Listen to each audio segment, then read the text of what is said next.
Varicose veins బాధితులకు శుభవార్త. హైదరాబాద్ లో ఉచిత కన్సల్టేషన్ మరియు స్క్రీనింగ్ కొరకు ఎవిస్ హాస్పిటల్స్ ని సంప్రదించండి. అండ్ కీర్తి గారు, కమింగ్ టు టీబీ, ట్యూబర్కులోసిస్, దీనికి అంటే కంప్లీట్ క్యూర్ ఉందా? అంటే ఆస్తమాకి లేదు అంటారు కదా, అలాగే దీనికి కూడా కంప్లీట్ క్యూర్ లేదా? అంటే వాళ్ళు కూడా సఫర్ అవ్వాల్సిందే లైఫ్లో. TB, asthma completely different entities అండి. But the good part is TB is very much curable. అంటే మనం ఒకసారి టైమ్లీగా మనం ఐడెంటిఫై చేయగలిగితే కనుక టీబీకి చాలా మంచి మందులు ఉన్నాయి. అది ఒక పీరియడ్ వరకు వాడాక వాళ్ళు కంప్లీట్గా టీబీ ఫ్రీ అయిపోతారు. అండ్ తర్వాత కూడా వాళ్ళకి ఎట్లాంటి ప్రాబ్లం వచ్చే అవకాశాలు లేకుండా వాళ్ళు చెప్పిన మాట వింటే కరెక్ట్గా క్యూర్ అయ్యే ఛాన్సెస్ ఉన్నాయి. అన్లైక్ ఆస్తమా ఈజ్ నాట్, ఎలా చెప్పాలి, there are different, every disease is like a spectrum.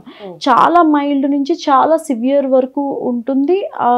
ఏ స్టేజ్లో వాళ్ళు ఉన్నారనే దాన్ని బట్టి దాని గురించి డిస్కషన్ ఉంటుంది. But clearly TB is so much treatable.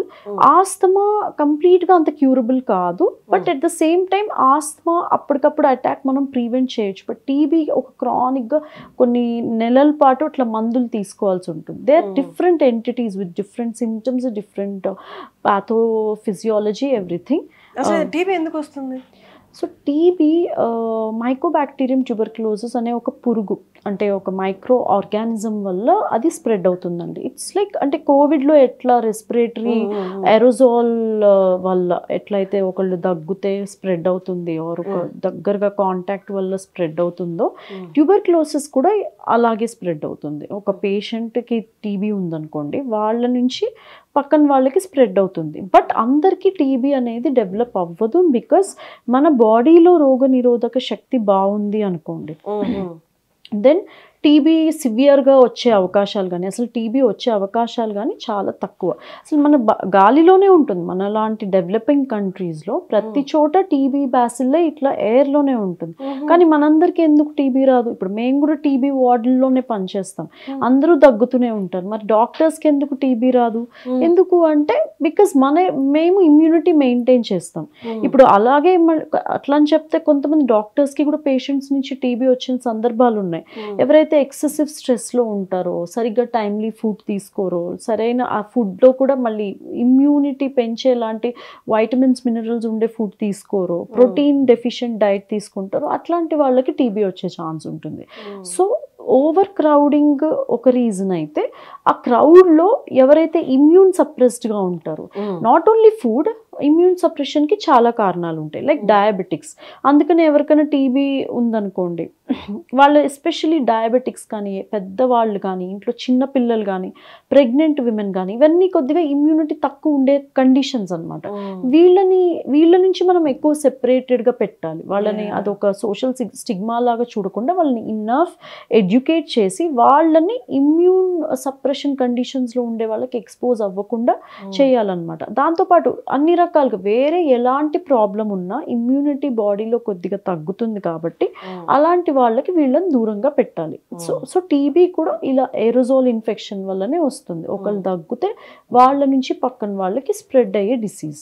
And treatment, coming to treatment, ఇది ఎన్ని డేస్? అంటే బాగా ఎఫెక్ట్ అయిన వాళ్ళకి, అంటే సివియర్ కండిషన్ తీసుకుందాం, బాగా సివియర్గా ఎఫెక్ట్ అయ్యి ఉన్న వాళ్ళకి ఎన్ని డేస్ పడుతుంది కంప్లీట్ క్యూర్కి? సో టీబీ ట్రీట్మెంట్ అనేది సివియారిటీ అనే కంటే రెసిస్టెంట్ టీబీ, డ్రగ్ రెసిస్టెంట్ టీబీయా, డ్రగ్ ససెప్టిబుల్ టీబీయా అనే దాన్ని బట్టి డిఫర్ అవుతుంది అనమాట. ఒకవేళ పేషెంట్స్కి నార్మల్గా, అంటే డ్రగ్ ససెప్టిబుల్ టీబీ వచ్చి మైల్డ్ టు మోడరేట్ ట్యూబర్క్లోసిస్ ఉందనుకోండి లంగ్స్లో, వాళ్ళకి 6 months ఆఫ్ ట్రీట్మెంట్, అంటే 2 months of intensive phase and 4 months of continuation phase. 3 to 4 drugs, అంటే ఫస్ట్ 2 monthsలో 4 drugs, నెక్స్ట్ 4 monthsలో 3 drugs పెట్టి 6 monthsతో కంప్లీట్ చేస్తాం. But TB, because it effects every single part of the body except for hair and nails, every part of the బాడీకి మళ్ళీ different protocol ఉంటుంది. Like ఒకవేళ స్పైన్లో TB అనుకోండి, దాని duration of treatment డిఫరెంట్గా ఉంటుంది. ఒకవేళ హార్ట్లో కానీ పెరికార్డియల్ ఎఫ్యూజన్ వచ్చి హార్ట్ని ఎఫెక్ట్ చేసే సందర్భాలు ఉంటాయి. బ్రెయిన్లో టీబీ అనుకోండి, దాంతో ఓన్లీ ఊపిరితిత్తుల సమస్య అనుకుంటారు చాలా మంది. అది కూడా నిజం కాదు. ఊపిరితిత్తుల్లో మెయిన్గా వస్తుంది. బట్ ఊపిరితిత్తుల నుంచి వేరే చోట్లకి స్ప్రెడ్ అవ్వచ్చు, ఆర్ ప్రైమరీగా వేరే చోట్ల కూడా టీబీ స్టార్ట్ అవ్వచ్చు. లైక్ ఐ టోల్డ్ యూ, హార్ట్లో రావచ్చు, కిడ్నీలో రావచ్చు, బ్రెయిన్లో రావచ్చు, స్పైన్. అసలు టీబీ రానటువంటి పార్ట్స్ అంటే గోళ్ళు అండ్ హెయిర్ మాత్రమే. That is according to literature. So ప్రతి చోట టీబీ డెవలప్ అవ్వచ్చు.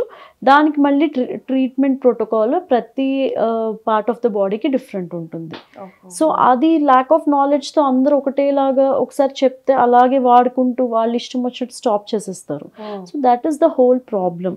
సో నేను ఇందాక అంటున్నట్లు డ్రగ్ ససెప్టబుల్ టీబీ అయితే 6 months ట్రీట్మెంట్తో సరిపోతుంది. ఒకవేళ డ్రగ్ రెసిస్టెంట్ టీబీ అనుకోండి, that is a real problem. అంటే మనం పెట్టే నార్మల్ 3-4 drugs పనిచేయవు ఆ పర్సన్లో అనుకుందాం.